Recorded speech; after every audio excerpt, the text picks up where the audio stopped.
قیل ادخل الجنہ، اللہ نے فرمایا جنت میں داخل ہو جائے۔ یہاں سے بات شروع ہوئی تھی کہ جو مذہب مخالف لوگ ہیں وہ کہتے ہیں پتہ نہیں کس، جسے ہم کہتے ہیں نا احمقوں کی جنت، احمقوں کی جنت میں یہ مولویوں نے لوگوں کو ڈالا ہوا ہے۔ او بھائی قتل ہو گیا، گل سڑ کے بدبو آئے گی، لاش ہوگی، اور ادھر کہہ رہے ہیں یہ جنت کے باغوں میں کیا کر رہا ہے، وہی ٹہل رہا ہے۔ تو اصل میں پہلی نظر میں تو آپ کو علماء کی بات ہی حماقت والی لگے گی، لیکن جب گہرائی میں جاؤ گے نا تو آپ کو اپنی بات سے حماقت کی بو آئے گی۔ آپ جو کہہ رہے ہو گل سڑ کے ختم، اس کا مطلب اتنا عظیم انسان جس کے لیے کائنات کو مسخر کیا گیا ہے، اور اس نے اتنے ظلم کیے، لوگوں کو جلتی ہوئی کڑھائیوں میں ڈالا، ماں کو قتل کیا، بعض لوگ اپنے باپ کو قتل کرتے ہیں، بہنوں کا گلا گھونٹتے ہیں، ہر طرح کے کیسز آتے ہیں دنیا میں، تیزاب پھینک دیے کسی کے منہ پہ صرف چند ٹکوں کی خاطر، ظلم کرتے کرتے بے لگام بادشاہ بن گئے۔ دنیا ان کے ظلموں کو بھول جاتی ہے، دنیا کے سامنے ان کے جرائم آتے نہیں ہیں، لوگوں کے سامنے بہت اچھے، اور آپ کہہ رہے ہو کہ جب مرا تو بالکل کیا ہو گیا، ختم۔ تو یہ تو اس سے بڑی دھاندلی تو نیچر نے کبھی کی نہیں ہے۔ تو اس لیے اللہ نے فرمایا کہ یہ مرا نہیں ہے، مر تو گیا مادی اعتبار سے، لیکن یہ ایک جہان سے دوسرے جہان میں شفٹ ہو گیا۔ اب چونکہ انسان کی سمجھ میں بات مثالوں کے بغیر آتی نہیں ہے، تو قرآن مثال سے بات سمجھاتا ہے۔ اللہ یتوفی الانفس حین موتها والتی لم تمت فی منامها، اللہ فرماتے دیکھو جب تم سوتے ہو اس وقت اللہ تمہاری روح کیا کر لیتا ہے، قبض کر لیتا ہے۔ سوتا ہوا آدمی پتہ نہیں کیا کیا دیکھ رہا ہوتا ہے کہ نہیں ہوتا، لیکن اس کے قریب بیٹھا ہوا آدمی وہ سمجھتا ہے کہ یہ آنکھیں بند کر کے یہاں لیٹا ہوا ہے، لیکن اس پہ جو گزر رہی ہوتی ہے وہ قریب بیٹھے ہوئے آدمی کے کو نہیں پتا ہوتا۔ کتنی دفعہ ایسا ہوتا ہے ہم سو رہے ہیں خراٹے لے کے، ویزا نہیں مل رہا تھا امریکہ کا، آج امریکہ پہنچ گئے، ہوتا ہے نا، پہنچ گئے اور صدر بن گئے وہاں کے، آدمی کہتا ہے یار میں نے تو کبھی سوچا بھی، مکے مار مار کے دیکھ رہا ہوتا ہے میں سو تو نہیں رہا کہیں، ایسا بھی ہوتا ہے، لوگ بتاتے ہیں میں چانٹے مار کے دیکھتا ہوں خواب تو نہیں دیکھ رہا، اتنی گہری نہیں ہوتی ہے، دو چار چانٹوں سے آنکھ کھلتی نہیں ہے، دوسرا وہ چانٹے بھی تو خواب میں ہی مار رہا ہے نا۔ بعض کنواروں کی شادی ہو رہی ہوتی ہے، بہت عرصہ ہو گیا، نہ ابا مان رہے تھے نہ امی مان رہی تھی، پیسے بھی نہیں تھے، جہاں جاتے تھے دھکے دے کے لوگ بھگا دیتے، کتے پیچھے چھوڑ دیتے تھے، ابھی تو کتے پیچھے چھوڑنے کی ضرورت ہی نہیں ہے، جہاں جاؤ کتے خود بخود پیچھے لگ جاتے ہیں، اتنے کتے ہو گئے۔ شادی نہیں ہو رہی تھی، یہ نہیں ہو رہا تھا، وہ نہیں ہو رہا تھا، او بھائی خواب میں بہت کوئی حسن پری تھی، اس سے آپ کی شادی ہو گئی، پیسے بھی آ گئے، 3 پیس سوٹ ٹائی میں آپ دلہن کے کمرے میں جا رہے ہیں، آنکھ کھل گئی، ٹھیک ہے نا، کسی نے آ کے ٹھڈا مارا کہ چل اٹھ، ہے بھائی کدھر پڑا ہوا ہے تو کیسے جذبات ہوتے ہیں انسان کے جس کو ایسا خواب آ رہا ہو۔ تو اللہ فرماتے ہیں جب تم سوتے ہو نا تمہاری روح ہم کیا کر لیتے ہیں، قبض، وہ روح بھٹکتی رہتی ہے، وہ کیا کیا مناظر دیکھتی ہے، حالانکہ جو سوتے ہوئے آدمی اس کے قریب کوئی بیٹھا ہوا ہو اسے بالکل ہوش نہیں ہوتا۔ بعض دفعہ خوشی میں ہوتا ہے انسان، سوتے ہوئے میں آپ بھوکے سو جائے نا، کھانا سامنے آئے، اتنا مزہ آتا ہے نیند میں خواب میں کھانا کھانے کا، ایسا پھورتا ہے طبیعت سے اور لذت محسوس ہوتی ہے، بلکہ خواب کی لذت جاگتی حالت کی لذت سے زیادہ ہے، تبھی تو خواب میں نائٹ فال ہوتا ہے، جاگتی حالت میں نائٹ فال نہیں ہوتا، کسی کو خواب میں ہو جاتا ہے، اور خواب کی میں بھوک کھانے کی جو لذت ہے وہ بھی کئی گنا بڑھ جاتی ہے۔ اسی طرح خواب میں جو تکلیف ہے وہ جاگتی حالت کی تکلیف سے کئی گنا بڑھ جاتی ہے۔ خواب میں جب آدمی ڈرتا ہے تو نارمل حالت میں ایسے نہیں ڈرتا، تو اللہ فرماتے ہیں کہ پڑے ہوئے ہو وہاں پہ لیکن روح تمہاری کسی اور جہان میں ہے، تو یہ تو ابھی مرے نہیں ہو، ابھی تو روح کا باڈی سے رشتہ ہے، مرتے ہو تو روح کا باڈی سے رشتہ اور کمزور ہو جاتا ہے، تو باڈی تو سڑ کے ختم ہو جاتی ہے لیکن تمہاری روح ختم نہیں ہوتی، اس روح کے ساتھ یہ احوال گزرتے ہیں، اور وہ جہان ہی الگ ہے۔ جیسے خواب کی دنیا یہ مادی دنیا تھوڑی ہے، یہ اس دنیا میں وہ ٹریس ہو ہی نہیں سکتا خواب، تو اللہ نے مثال سے سمجھایا ہے کہ دنیا میں دیکھو سائنسدان خواب کا اعتراف کیوں کرتے ہیں کہ ہر سائنسدان نے خواب دیکھا ہوا ہے، اگر کوئی نیند نہ ہوتی نا اور کوئی دنیا میں سویا ہی نہ ہوتا تو سائنس خواب کا بھی انکار کر دیتی۔ اگر کوئی پیغمبر آ کے بتاتے کہ اگر تم میں سے کسی کو نیند آئے اور ایسے سو جائے تو اس پہ یہ احوال گزریں گے، تو لوگ کہتے یہ نہیں ہو سکتا، کیوں گزریں گے بھائی؟ لیکن اب تو سب دیکھ رہے ہیں اپنی آنکھوں سے، جیسے اگر انسان خود انسانوں کو پیدا ہوتے ہوئے نہ دیکھتا اور کوئی پیغمبر آ کے بتاتے کہ اللہ نے تمہیں پانی کے قطرے سے پیدا کیا ہے تو مان لیتے لوگ، ہے بھائی؟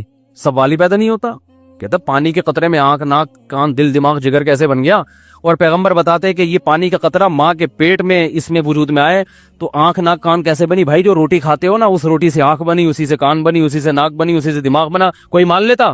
تو بھائی یہ سب illogical باتیں، یہ کھوپڑی میں آنے والی نہیں ہے، میڈیکل سائنس اس کو تسلیم نہیں کرتی، اس لیے نہیں کرتی کہ اسے دیکھا نہیں ہے، آپ دیکھ لیا تو میڈیکل سائنس بھی کہتی ہے بھائی ایسے بنتا ہے، اس کے پوری لاجک بھی بیان کرتی ہے، وہ پروسیس دیکھنے کے بعد بیان کی ہے۔ تو جب مریں گے نا اور جب روح پہ احوال آئیں گے تو اس وقت سائنسدان بھی لیبارٹری ٹیسٹ کرنا شروع کریں گے, بولیں گے بھائی ایسا ہوتا ہے اور ہو رہا ہے, اور اس کی لاجک یہ ہے, یہ لاجک سمجھ میں آئے نہ آئے وہ اللہ کی مرضی. تو ہم بہت محدود دنیا میں, کنویں کا مینڈک ہوتا ہے نا جو سمجھتا ہے کہ بس یہی ہے, اسے کوئی باہر بتائے کہ یہ بھی ایک دنیا ہے اور یوں بھی ہے, وہ کہے گا ایسا نہیں ہو سکتا. وہ اس لیے کہہ رہا ہے کہ وہ بیچارہ چھوٹا دماغ, اس نے کنواں ہی دیکھا ہے, اس کو سمندر کی گہرائیوں کا کیا پتا. تو اللہ فرماتے ہیں وما اوتیتم من العلم الا قلیلا. جب نبی نے فرمایا نا روح پہ یہ حالات گزرتے ہیں, تو صحابہ نے, مشرکین نے پوچھا یہ روح کیا ہوتی ہے؟ اللہ نے فرمایا تمہاری سمجھ میں نہیں آئے گا کہ روح کیا ہوتی ہے, کیونکہ وما اوتیتم من العلم الا قلیلا, تمہیں جتنی نالج ہے نا یہ بہت تھوڑی ہے اس کھوپڑی میں, اور اس نالج کے تحت یہ بات سمجھ میں آنا تمہارے لیے ممکن ہی نہیں ہے. اب ایک دیہاتی کسی ڈاکٹر کے پاس چلا جائے کہ گردے کی پتھری دوا کھانے سے کیسے نکلتی ہے, ڈاکٹر نے اپنی زبان میں سمجھانا شروع کیا ایکچولی یوں ہوتا ہے, یورک ایسڈ بڑھ جاتا ہے, پھر یہ یوں, وہ کہہ رہے ہیں میری کھوپڑی میں نہیں آ رہا. ڈاکٹر کہے گا آپ کی کھوپڑی ایسی ہے ہی نہیں کہ اس میں اتنی گہری باتیں سمجھ میں آ جائے. کچھ میڈیکل سائنس تھوڑی سی پڑھ لو یا کچھ انگلش سیکھ لو تو آ جائے گی انشاءاللہ. تمہیں تو یہی نہیں پتا کہ گردہ ہے کہاں. وہ بار بار گردے کہتے ہیں میرے گردے میں درد ہو رہا ہے, میرے گردے میں, وہ کہہ رہے تمہیں کیا سمجھائے. تو اللہ فرماتے ہیں تم جو اتنا سائنسی ترقی پہ ناز کرتے ہو, یہ وہ ترقی ہے جو پہلوں کو نہیں تھی تمہیں ہے. تو تم اپنے آپ کو پہلوں سے کمپیئر کر کے کہہ رہے ہو کہ ہم بہت بڑے فنٹر ہیں. نہیں یاری بات سمجھ میں, پہلے زمانے میں گھوڑے پہ جاتے تھے ہم, ہواؤں میں اڑ کے جا رہے ہیں, تو بہت بڑے فنٹر ہیں, بہت نالج بھائی. تو پہلوں سے کمپیئر کر کے کہہ رہے ہو, ٹھیک ہے نا. پہلے لوگ بات چیت کرنے کے لیے چیختے چلاتے تھے, اب موبائل اٹھاؤ یہاں سے امریکہ 2 منٹ میں بات ہو جاتی ہے. تو اب پہلوں سے کمپیئر کر کے تم کہہ رہے ہو بہت بڑے فنٹر ہیں, تو واقعی اگر اپنے سے پہلوں سے کمپیئر کرو تو واقعی تم بہت بڑے فنٹر ہو. لیکن حقیقت میں جو جتنی دنیا میں نالج ہے, جو حقائق ہیں, اس کے لحاظ سے تمہاری کوئی حیثیت نہیں ہے. الا قلیلا, بہت تھوڑی نالج اللہ نے انسان کو دی ہے, بہت تھوڑی. کائنات کے بہت سے راز ہیں جن سے پردہ نہیں ہٹا اور ہٹ بھی نہیں سکتا, بہت سے تو ایسے ہیں جن سے ہٹے گا ہی نہیں. تو اس لیے ہمارے پاس دلیل یا تو مشاہدہ ہوتا ہے یا خبر ہوتی ہے, کہ جو ماہر ہے, جو کسی فیلڈ کا ماہر ہے, وہ ہمیں کیا دے دے, خبر دے دے. تو ومن اصدق من اللہ قیلا, مرنے کے بعد زندگی ہے یا نہیں, میڈیکل سائنس اس پہ تحقیق نہیں کر سکتی, کیونکہ میڈیکل سائنس کی اپروچ وہاں تک ہے نہیں, سائنسدانوں کی وہاں تک پہنچ نہیں ہے. خواب کو نہیں ڈیفائن کر سکے اب تک, دماغ نہیں پڑھ سکے. پتہ ہے آپ کو ISSB میں بعض دفعہ یہ سوال ہوتا ہے انٹرویو میں کہ دماغ کیا ہے. ہمارے ایک دوست تھے, وہ امتحان دینے گئے, ان سے سوال, ISSB میں تو نہیں, وہ کسی اور ادارے میں گئے تھے, ان سے سوال ہوا کہ دماغ کی کیا ڈیفینیشن ہے. انہوں نے کہا پتہ نہیں, یہ ڈیفائن کرنا ممکن نہیں ہے انسان کے لیے. یہ جواب درست تھا. درست اس لیے تھا کہ دماغ ہی اپنے بارے میں بتائے گا نا. تو آپ کے اوپر کی چیز تو آپ کے بارے میں بتا سکتی ہے کہ میں کیا ہوں, خود نہیں بتا سکتے آپ, کیونکہ اس دماغ کو سمجھنے کے لیے اس سے زیادہ ذہین کوئی دماغ چاہیے, وہ مارکیٹ میں ہے نہیں, ٹھیک ہے نا, وہ ہے نہیں مارکیٹ.